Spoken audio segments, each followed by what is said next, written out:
Well, good afternoon, y'all.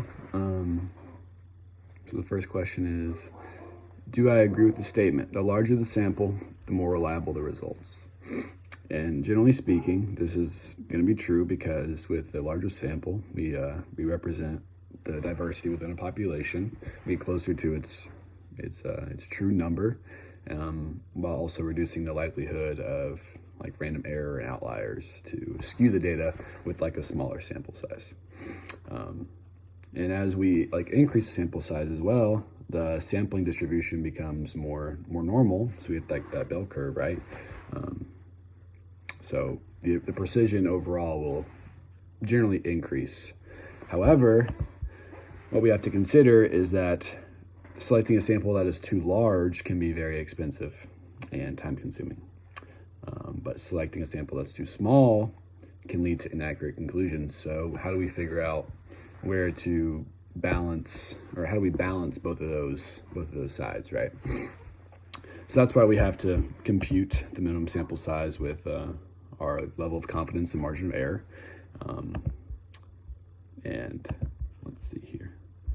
And with looking at those, we can see that to get a lower margin of error, we have to increase the sample size. And to get a higher confidence level, we also have to increase sample size. So if we do both, we have to really increase our sample size is basically our thing there.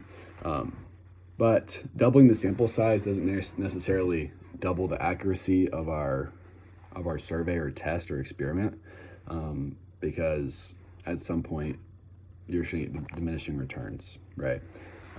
So you got to like find that balance between quality versus quantity.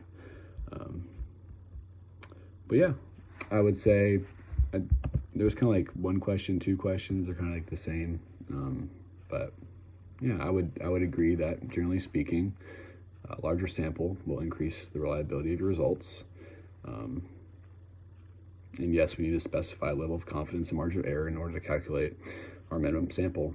And that way we know what point or how many people we need to survey to get the most accurate results that while considering the amount of money we're willing to spend with time. So, and what factors might impact those answers?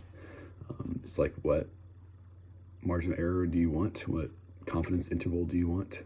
You have to worry about people biases, making sure your survey has reliable data coming into it. And yeah, thank you for watching.